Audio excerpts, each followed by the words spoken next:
What's up, everybody? How are you? It's my airport ramp. I think this is becoming a surge the car hauler type of must thing to do every time you're at an airport. Maybe you should do it too. I know it's not going to solve anything, any kind of problem. I know it's useless. So don't waste your time watching this. But I gotta rant every time I see things that are illogical. So on with the airport ramp we go. So I took a flight out of Fort Lauderdale, and when you go in the Fort Lauderdale security checkpoint, they're advertising that free and clear express passageway or whatever, where they scan your eyeball retina or something. You register in a computer database, which is accessible 24/7 to all the Soviet comrade Russian hackers. So they can have not only all your other information, but your like eyeball fingerprint, which is like intellectual personal property that's none of anyone's business. But if you would agree to having it accessible to Russian hackers, you can go through this express lane. And I looked at it, and I looked at the regular security line, and I thought, this looks just like the I-95 interstate, where we have 6 lanes on the interstate going each way, but 2 of them are taken away, and now we only have 4. And then the 2 are added back on as a la carte express lanes that you can pay for. So, simple math for you 4th graders out there. You have 6, and you take 2 away, you have 4. What happens to most of the traffic that was previously calculated that it would take 6 lanes for this amount of traffic to use? What happens? They get congested on the 4 lanes. So you create congestion, you create a problem, and then you sell them a solution. So I asked the lady who's saying, hey, do you travel often? You could go through here if you sign up, and you could go through faster and onward. And I was like, I travel all the time. I'm a traveling junkie. But can you tell me, nice lady, before they had this, what was here before? Just the regular line, right? The regular security inspection checkpoint line.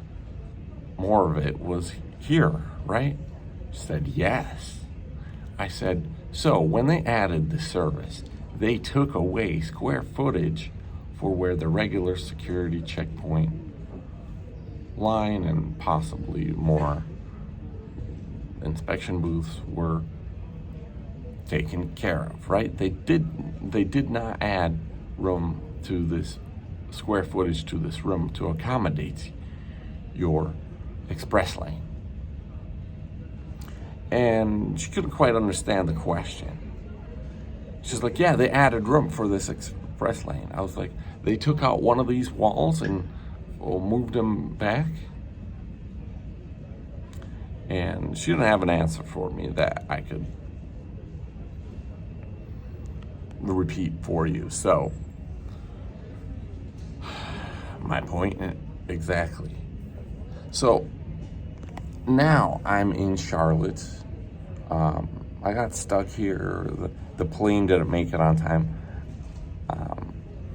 because we sat 45 minutes at the gate before we took off. They were doing a whole bunch of stuff on the hydraulics. I don't know, just a bunch of hydraulic noises going. Sounds like a car hauler, but more cooler in a plane, right? So the airline gave me a new flight and a hotel room, and it's great. But had to go in through the checkpoint here at Charlotte today. And guess what? They don't have here in Charlotte that free and clear eyeball retina scanner that's accessible to Soviet Russian hackers through the computer database, just so you could go through the line faster. They don't have it here.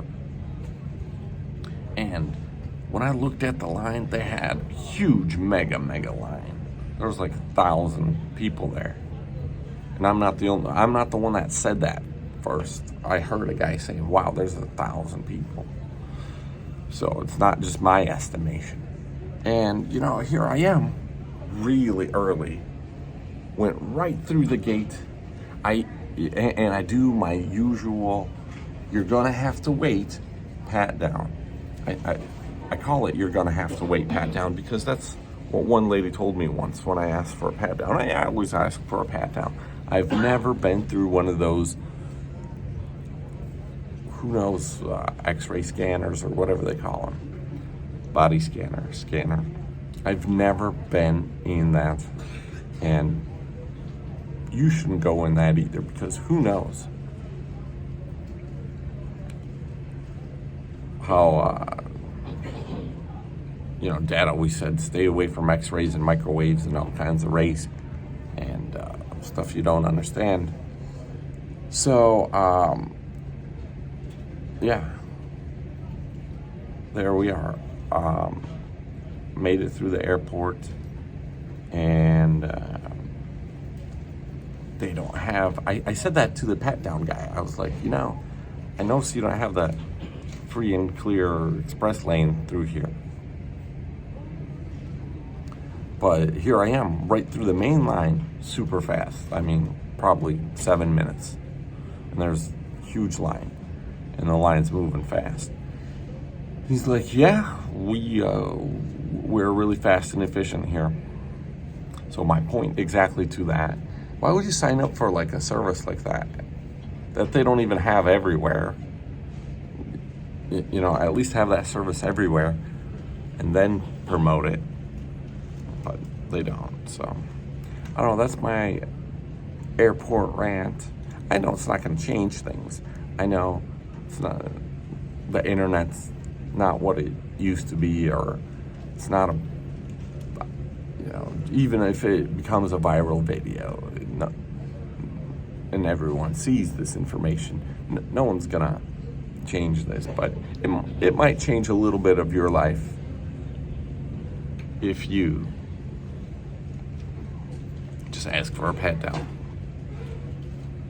Ask for a pat down. I do a pat down every time. Okay, that sounded a little bit too exciting. I'm not excited about the pat down. Believe me. It's just like changing brakes on your truck. It's like something you want to do. Because you don't want to be stuck on the road without any brakes.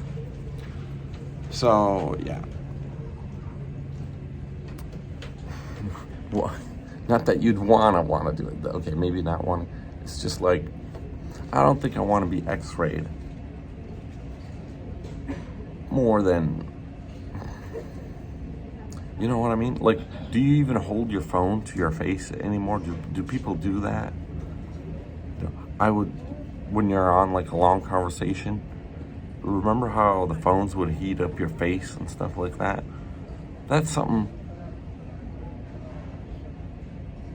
you wouldn't want to be susceptible to. So that's why we use the headphones, because less direct, super powerful frequency waves going toward an object that's right next to your face and your brain and be affected like that. I mean, am I a little odd for being like this, or are some of you like that too? By the way, if you know of any